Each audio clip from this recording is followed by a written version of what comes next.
Welcome back to another tutorial. This is a concept that I found like small chunks of code across the internet on how to do this, but there wasn't like one exact place with all the lines, so I thought I'd make a little tutorial doing it. So this is going to be setting up a mouse sensor in Java. I wrote a little example program to kind of show you like what I'm talking about here, so let's run it. So basically it's just a simple GUI, and every time the cursor crosses into the button, it's going to change the color of the label. Pretty simple stuff, but yeah, let's get into how I did it. So first off, you're going to need to implement these three interfaces right here, the ActionListener, the KeyListener, and the MouseListener. This entire class will be in the description, so if you need to copy and paste a line or two instead of just writing off the screen, go ahead. I just want to explain kind of how it works. So yeah, do those three interfaces, and then when you implement those three interfaces, it's going to make you implement all these methods that come along with it.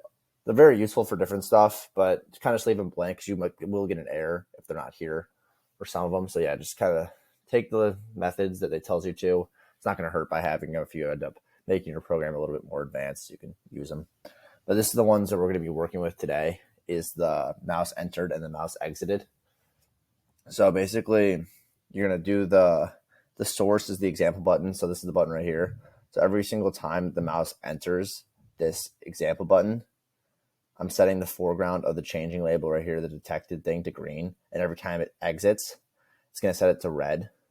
So why it starts as red is I initially set the changing label to red. So every time it goes in, it detects it to green, leaves, set it to red. You rerun the program, it's going to be red.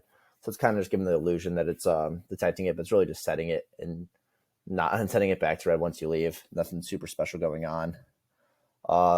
That's really all there is to this. The rest of the code is just simple GUI setup. Nothing you really need, but if you need to, all the code's in the description, like I said, so go feel free to grab it.